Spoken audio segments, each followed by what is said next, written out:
We are continuing in 2 Kings. We're on chapter 23 today. It's a pretty lengthy chapter.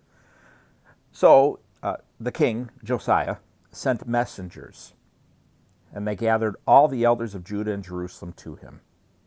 Then the king went to the Lord's temple with all the men of Judah and all the inhabitants of Jerusalem, as well as the priests and the prophets, all the people from the youngest to the oldest. He read in their hearing all the words of the book of the covenant that had been found in the Lord's temple. Next, the king stood by the pillar and made a covenant in the Lord's presence to follow the Lord and keep his commands, his decrees, and his statutes with all his heart and with all his soul, in order to carry out the words of this covenant that were written in this book. All the people agreed to the covenant. Then the king commanded the high priest Hilkiah and the priest of the second rank and the doorkeepers to bring out of the Lord's sanctuary all the articles made for Baal, Asherah, and all the stars in the sky.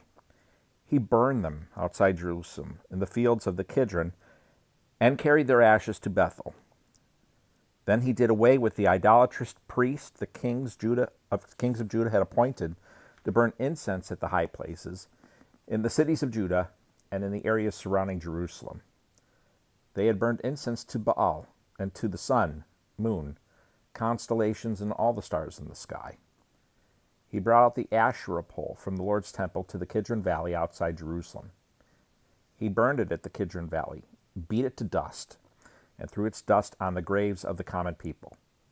He also tore down the houses of the male cult prostitutes that were in the Lord's temple, in which the women were weaving tapestries for Asherah. Then Josiah brought all the priests from the cities of Judah, and he defiled the high places from Geba to Beersheba, where the priests had burned incense. He tore down the high places of the city gates at the entrance of the gate of Joshua, the governor of the city, on the left at the city gate. The priests of the high places, however, did not come up to the altar of the Lord in Jerusalem. Instead, they ate unleavened bread with their fellow priest. He defiled Topheth, which is in the Ben Hinnom Valley, so that no one could sacrifice his son or daughter in the fire to Molech. He did away with the horses that the kings of Judah had dedicated to the sun. They had been at the entrance of the Lord's temple in the precincts by the chamber of Nathan Melech, the eunuch. He also burned the chariots of the sun. That's S-U-N. The king tore the altars that the kings of Judah had made on the roof of Ahaz's upper chamber. He also tore down the altars that Manasseh had made in the two courtyards of the Lord's temple. Then he smashed them there and threw their dust into the Kidron Valley.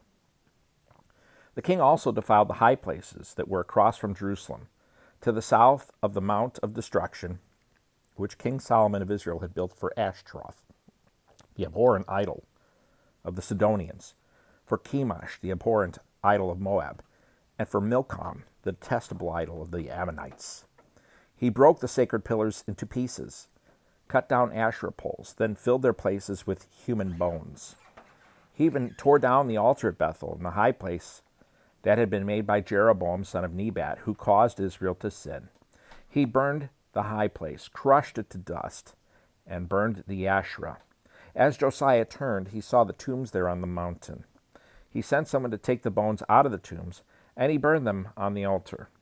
He defiled it according to the word of the Lord proclaimed by the man of God, who proclaimed these things. Then he said, "What is this monument I see?" The men of the city told him, "It is the tomb of the man of God, who came from Judah and proclaimed these things that you have done to the altar of Bethel." So he said, "Let him rest. Don't let anyone disturb his bones." So they left the bones undisturbed, with the bones of the prophet who came from Samaria. Josiah also removed all the shrines of the high places that were in the cities of Samaria, which the kings of Israel had made to anger the Lord. Josiah did the same things to them that he had done at Bethel. He slaughtered on the altars all the priests of those high places, and he burned human bones on the altars. Then he returned to Jerusalem. The king commanded all the people, "Observe the Passover of the Lord your God, as written in the book of the covenant." No such Passover had been observed from the time of the judges who judged Israel through the entire time of the kings of Israel and Judah. But in the 18th year of King Josiah, the Lord's Passover was observed in Jerusalem. In addition, Josiah eradicated the mediums, the spiritists, household idols, images, and all the abhorrent things that were seen in the land of Judah and in Jerusalem.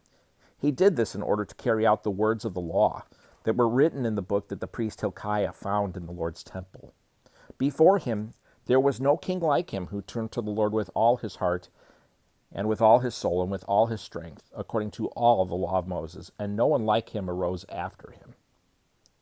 In spite of all that, the Lord did not turn from the fury of his intense burning anger which burned against Judah because of all the affronts with which Manasseh had angered him. For the Lord had said, I will also remove Judah from my presence, just as I have removed Israel. I will reject this city, Jerusalem, that I have chosen, and the temple about which I said, my name will be there. The rest of the events of Josiah's reign, along with all his accomplishments, are written in the historical record of Judah's kings. During his reign, Pharaoh Necho, king of Egypt, marched up to help the king of Assyria at the Euphrates River. King Josiah went to confront him, and at Megiddo, when Necho saw him, he killed him. From Megiddo, his servants carried his dead body in a chariot, brought him into Jerusalem, and buried him in his own tomb. Then the common people took Jehoahaz, son of Josiah, anointed him, and made him king in place of his father. Jehoahaz was 23 years old when he became king, and he reigned 3 months in Jerusalem. His mother's name was Hamutal, daughter of Jeremiah. She was from Libnah. He did what was evil in the Lord's sight, just as his ancestors had done. Pharaoh Necho imprisoned him in Riblah, in the land of Hamath, to keep him from reigning in Jerusalem, and he imposed on the land a fine of 7,500 pounds of silver and 75 pounds of gold. Then Pharaoh Necho made Eliakim, son of Josiah, king in place of his father Josiah, and changed Eliakim's name to Jehoiakim. When Necho took Jehoahaz and went to Egypt, and he died there. So Jehoiakim gave the silver and gold to Pharaoh, but at Pharaoh's command he taxed the land to give it. He exacted the silver and the gold from the common people, each according to his assessment, to give it to Pharaoh Necho. Jehoiakim was 25 years old when he became king, and he reigned 11 years in Jerusalem. His mother's name was Zebidah, daughter of Pedaiah. She was from Rumah. He did what was evil in the Lord's sight, just as his ancestors had done. 2 Kings 23. Hope you're having a great weekend. Thanks for joining me, and hope to see you with our next chapter.